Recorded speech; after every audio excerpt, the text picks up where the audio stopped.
In story mode, Area 6 was where things finally started getting interesting in Mount Battle, so let's see if that continues here. Okay... This is extremely bizarre. So, this is partially good Pokemon, partially bad Pokemon, taken to absolute extremes. This guy has an Illumise and Curlia, but he also has a Latias on his team. I'm really confused. It's kind of weird how they're doing the progression here. Like, you start out with purely bad Pokemon, and now you're going into, like I said, half good Pokemon, half bad ones, but in this case, both extremes are ridiculous. Like, in addition to Latias, he has a Love Disc on his team. It's like one of the best Pokemon in Gen 3 and one of the worst at the same time. It's a really paradoxical... And look, there's the Love Disc. It's a really paradoxical combination. Well, things have certainly got interesting, just not in the way I expected. Not at all. Oh no. Well, obviously that was aimed at Kickface because Suicune's immune to that. Yeah, see, I actually had Kickface here to deal with the Latias. Although Suicune is also to deal with the Latias. Great! You're in love with the pink heart fish. That, well, I guess it's a compliment if your Pokemon is doing very low damage with Frustration, because it means it obviously likes you. I mean, you generally don't want to see a Pokemon doing high damage with Frustration. Usually doesn't reflect well on your abilities as a trainer. Although people intentionally do that with their Dittos often, because... well... Wait, no, it's the other way around. They intentionally do that with Pokemon like Kangaskhan that normally have Return, because if a Ditto copies it, the Dittos usually have max happiness, so they'll be doing less damage with Frustration. Still, this is a weird trainer. It's probably going to get even weirder as things move on. Now, if somebody goes down here, is the Latias going to come out to replace it? I'm also taking way too long to take down a Love Disc than I really should be, but blame Attract for that. Now, if you don't actually use the Latias, well, there's the Latias. So yeah, this is just... I don't even understand... What? This is really weird. I'm going to be double targeting that Latias. Okay, then! So your team is Frustration with high happiness, I guess, and you have a legendary. I really have no idea what to think about this guy.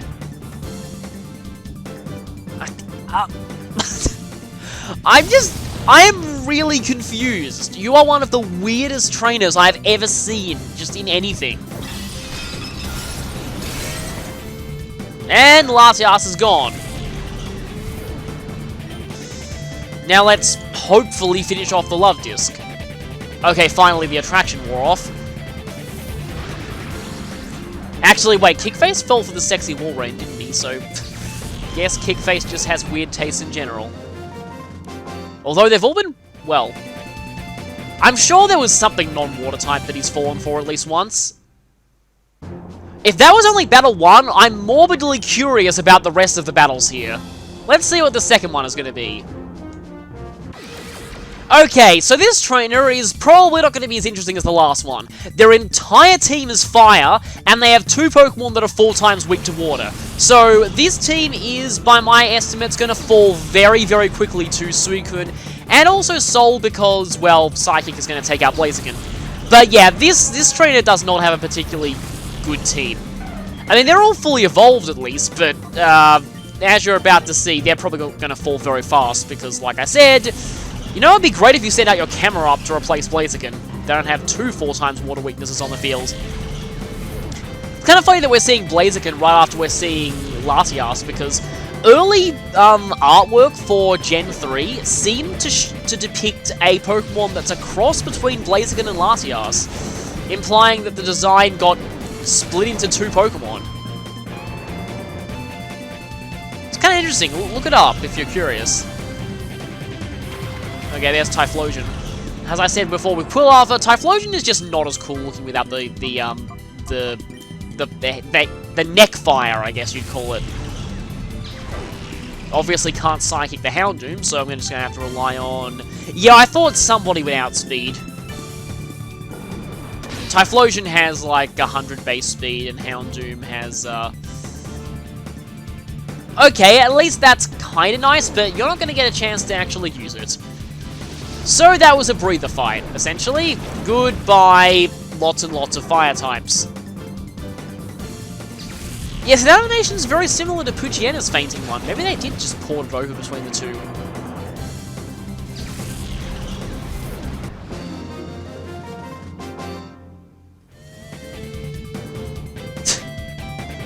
Weird line. Are we going to have another monotype trainer next or not? We'll see. Or are you going to be another weird legendary user? No, instead we have a differently themed team. This guy's entire team has Intimidate, so obviously I'm leaving Kickface out of this. We're going for full-on special offense here. Though admittedly one of the Pokemon that I led with, who is Dun Green, is mixed attacking, so... I don't know, but yeah, we're going for fully special here.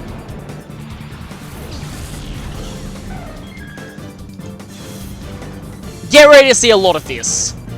I know that there's a much tougher trainer in XD's Aura Colosseum who's entirely specialized in Intimidate.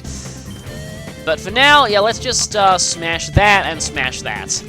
Intimidate's not going to be doing much against my special moves. A lot of people have been like wondering if there's ever going to be a special equivalent of Intimidate in the series. I mean, I guess there should be. Like, for a long time, like, it always feels like in the series, special attacking tends to not have, like as much in the way of stat boosting as physical attacking. Like, we've had Swords Dance since Gen 1, but it took until Gen 4 for them to introduce a sharply raising special attack move that wasn't restricted to one Pokemon, that being Tail Glow. And, like, they had Defiant before Competitive, and there's still no special counterpart to Intimidate, even though there is a physical counterpart. So, kind of weird, that. Now let's see if I can take out this Granbull before it uses Crunch. Well, that'll do it! Jaw drop. I'll still never get tired of that. Please hit, thank you. And that's probably more while gone.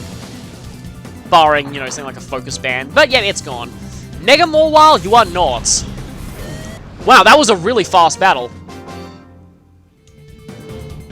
Well, seeing as we're all locked into the same level here, we're not going to be getting any stronger than we already are, but I guess I could improve my tactics, maybe. So, let's see. And now, suddenly, a weird team of mediocre to bad Pokemon that I'm not really sure why is in Area 6.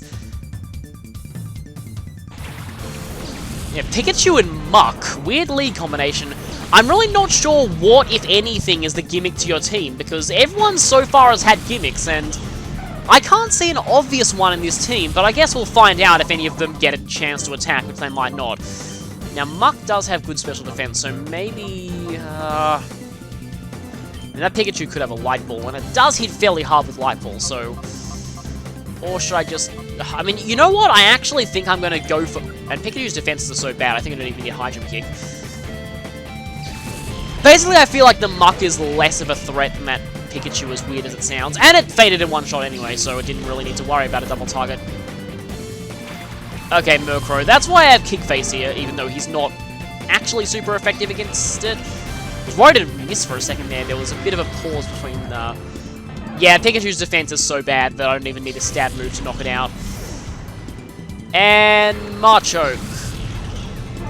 This is probably going to be pretty quick if I hit with this high jump kick. Although Murkrow is kind of fast, it could potentially outspeed Kickface and use Fly or something. And Machoke is gone. No, it didn't outspeed. Good. Is this going to KO? Let's see. Yes, it KO'd. Good. I said good twice. And that was a pretty pathetic battle. It's kind of funny because the first round, which is the one I expected with the most difficult, was the one that took the longest, but for all the wrong reasons. It was only lengthened because of a tract. Wasn't the Latias that I needed to worry about, I guess. Gonna go with the same leads here because this is really weird. The previous trainer had a Muck. The one after them has a Grimer. I feel like at this point, whoever was designing this just slapped together random Pokemon at this point, because it doesn't seem like there's that much logic to the progression of difficulty between these last two. Then again, they had, I mean, you can't really blame them. They had 3 separate 100 trainer areas to design. That being Story Mode Mount Battle, Battle Mode Mount Battle Single, and Battle Mode Mount Battle Double. So, you can, I mean, you know, obviously, it's not going to be perfect the whole way through. And, you know, when you have this many fights to put in, you know, obviously a couple of them are just going to be thrown together with no real regard for difficulty or anything like that. And it does make a lot of sense that, like I've said a lot, that two things for Kickface to potentially kick, but I'll go for the Credilli. That the dialogue here is pretty boring. I don't know if singles battle mode Mount Battle has dialogue that's more interesting than this. I forget. I know that I've said it a few times, but the story mode Mount Battle actually has some pretty good dialogue sometimes. There's this teacher who keeps talking about aggressively schooling you, and after you win, she says, "I was aggressively schooled."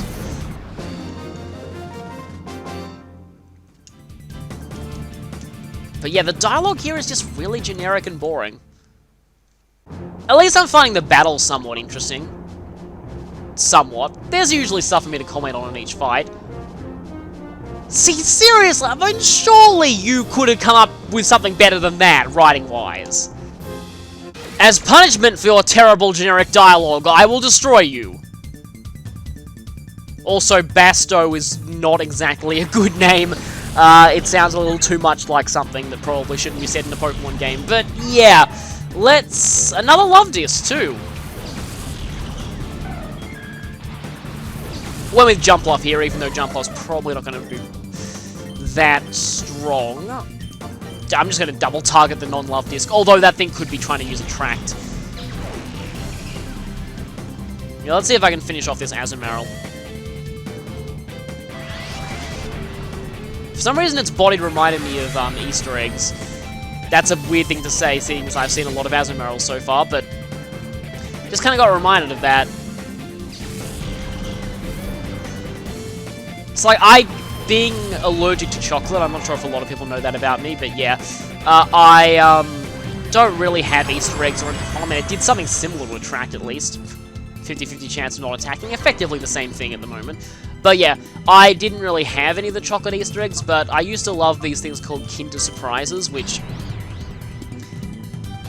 Inside of the chocolate egg, there's like a little mini toy in them. I remember one Easter I got this one that was like had a Star Wars thing that was actually kind of well made. And the extremely bizarre thing that I found out is that Kinder Surprise is apparently banned in America because like it's apparently a choking hazard.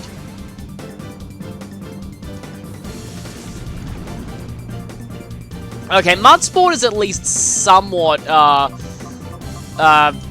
no, I'm gonna go for the Seeking because I'll probably finish off that way. I'm gonna keep myself. Yes, of course I am. Yeah, Mudsport is not terrible on water types because at least it mitigates one of their weaknesses.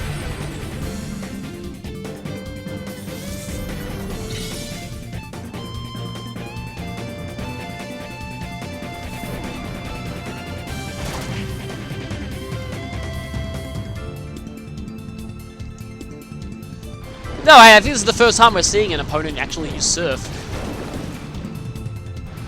You know, if Sol hits himself any more than this, I might be at risk of losing my perfect win. Oranberry? You're using Oranberries this late into Mount Battle. I have no hope for the regular trainers here at this point.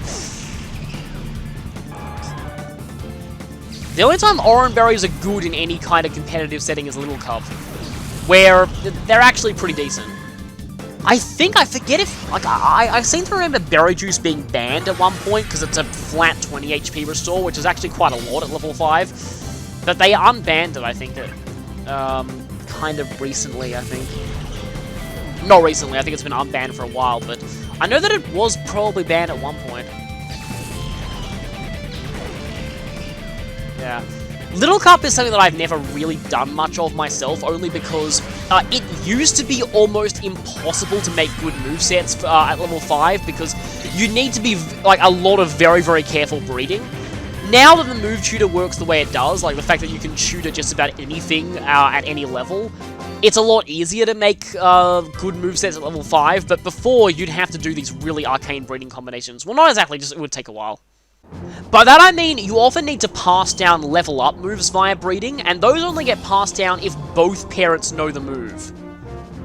This time we have a fully dark team, which I would say would normally be good for Kickface, except there is a Sableye here, so I'll have to be careful of that. Okay, good, the Sableye came out first. Now I know to not kick the Sableye. Yeah, if the Sableye was in the wings, I'd have to worry about potentially targeting something when the Sableye could come in and instantly make Kickface hurt himself. Okay, let's high jump kick the Absol, and I don't know, let's just surf. Oh no, please don't hit Kickface. Yeah, that's probably fine. Actually, it's totally fine, provided I hit with this high jump kick, which I did, good. That means that Kickface doesn't take any damage this turn.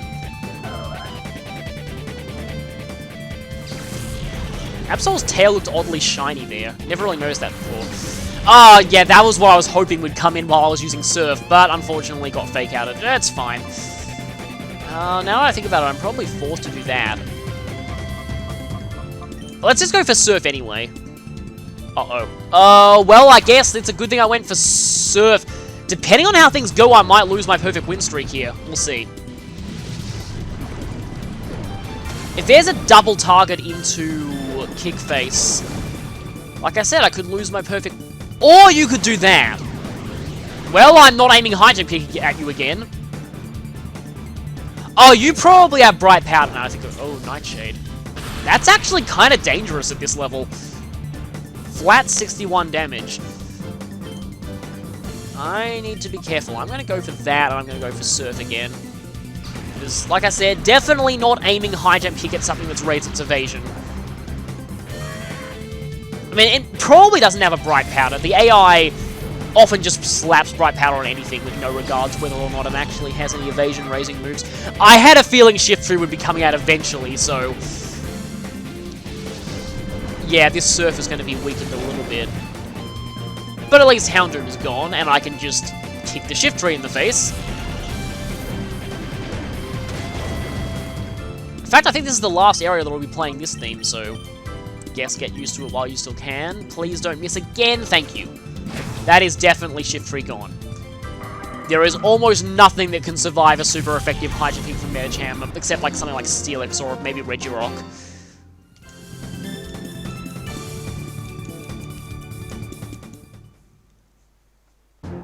It's funny, Regirock never really took off that much in competitive, while Regi-Ice in Gen 3 was really, really common, and then it became terrible the moment Stealth Rock and better fighting moves were introduced.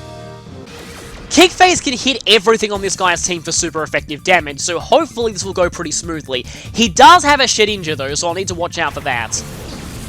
Okay, Macargo and Cacturne. Cacturne is another one of those Pokemon that is actually kind of cool. I think I did train one up once. I mean, that was back when, because in Gen 3, I think it was the only Pokemon to get Needle Arm. I'm not entirely sure, but I think it was. And Needle Arm was actually kind of a decent move back then. Now that better Grass-type moves have been introduced, not so much. But back then, it was actually pretty effective. And it is gone. Also, it has a terrifying Pokédex description in Gen 3, at least. It kind of feels like the theme of this guy is, like, I know that a lot of the Pokemon on his team can potentially learn Teeter Dance, but I'm not sure why the Macargo is here. Okay, there's Shedinja. And Teeter Dance is a bad thing when you have a Shedinja on the field, because, yeah, fire will destroy it. Now, this is probably not what I should be doing, yeah, because that could happen, but what I do want to do is... yeah, like, I could have Shadow Balled it and Fire Blasted the Smeargle, but I kind of want to see what the Shedinja will do. Okay, Silver Wind. I love Shedinja's animations, how it just, like, vaguely wiggles itself. I was hoping it wouldn't do Shadow Ball, and it's good it didn't do Shadow Ball, because that could have possibly one-shotted Kickface, although I don't really know if it would have or not. Overkill. Yeah, I probably should have gone for Shadow Ball on Eden. Fire Blast, or even Iron Tail probably would have one-shotted these Meagle. Not sure about Return, because again, I really don't know if Dan Green has max happiness or not at this point. And we're almost there. Just 2 more to go, and then we'll be out of the inside of the mountain. I realized only too late that this guy's pre-battle quote could be taken as, well, I don't know, yeah. Let's not even think about that. But let's, firstly, okay, Tropius and Kecleon. Yeah, it's weird. It seems like the Pokemon have kind of got progressively worse as we went through this area. I wonder what the area leader's going to use. The previous area leader was actually kind of interesting, but let's see this one. I'm going to Psychic the Kecleon and I'm going to Ice Beam the Tropius. Yeah, Magikarp is definitely a priority. I have no questions about that now. Which makes perfect sense now I think about it. I forgot Kecleon has really good special defense. Now this should hopefully one-shot Tropius, we'll see. Because it's got quite a lot of HP for... I don't know, but yeah, there goes Tropius. And there's Whiscash. I think I brought Jumpluff? Let me check. No, I did not bring Jumpluff. That's probably fine. I'm gonna go in Psychic you and I'm gonna... Yeah, I'll just go for Surf because Whiscash well, no. Whiscash definitely doesn't have Water Absorb. I keep thinking that it does, but then I'm, thinking of Quagsire. So many water grounds that all compete. You've got Quagsire, Whiscash, Swampert, Gastrodon. Gastrodon ended up eclipsing all the others for a while thanks to it getting Recover. I think it still does. Mud Sport! Great move on something already immune to electric. Great move. And time for Ancient Headbutt.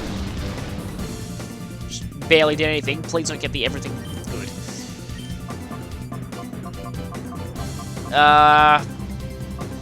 Actually, I'm going to Psychic you because Surf might not KO because of the fact that you're now a Water type. And I get a crit.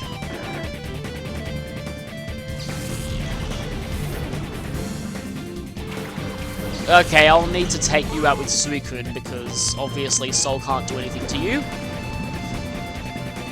Yeah, there is the worry of later down the line Soul potentially coming up against the Dark type and being the last Pokemon on my team, but I do have at this point pretty much... I think I've got... Yeah, I have over 60 continues at this point, so I really don't need to worry too much.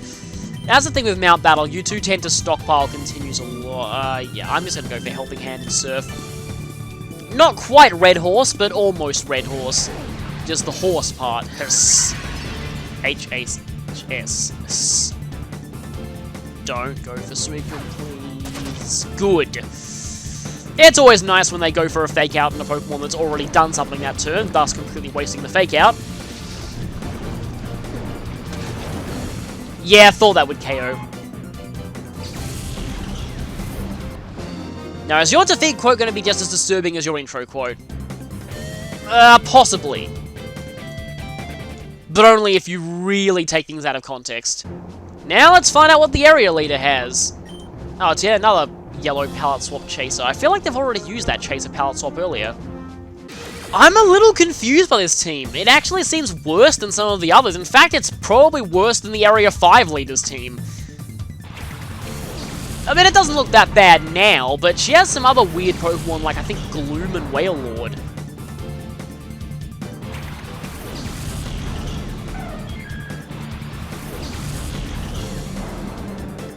So let's go for Psychic on you and Fire Blast on you. Pretty much the exact reason I led with these two. Because there are a lot of things here that, like, the stuff that isn't weak to Dan Green is usually weak to Psychic. Well, not usually, but the stuff on this team is weak to Psychic and isn't weak to, like, for example, Tentacruel. Though I don't think Soul is going to one-shot it, because Tentacruel has good special defense. And that's definitely Pinsir gone. Pinsir's mouth does look weird in these games. Yes, yeah, Gloom. Why Gloom? Just doesn't really seem to make all that much sense to me. The Area 5 leader had a Melodic. And a Wobbuffet. And, well, Wynaut. Even Wynaut was Uber at this point.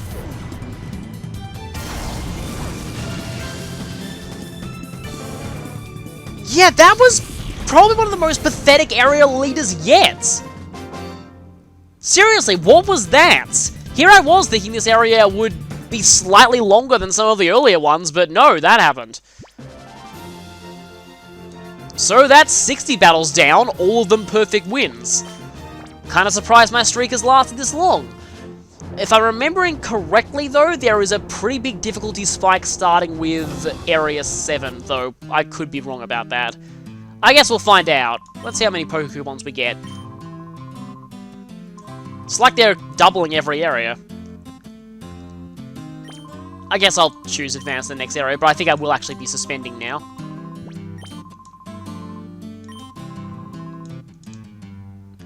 So with that, we'll see if the next area ends up being more of a challenge, so I'll see you then.